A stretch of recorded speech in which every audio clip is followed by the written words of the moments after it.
Suppose that f of x is equal to ax plus 1 and g of x is b minus 3 for all real numbers a and b.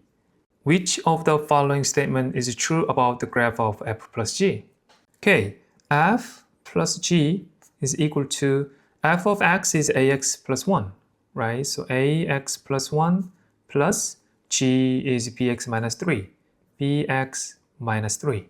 So we have two linear terms and two constants. And if we simplify this, that's going to be equal to a plus b times x minus 2. I factored out x from these two terms. So function f plus g is equal to linear function with a slope a plus 2 and y-intercept negative 2, right? So it is a line with y-intercept is negative 2. The answer is B.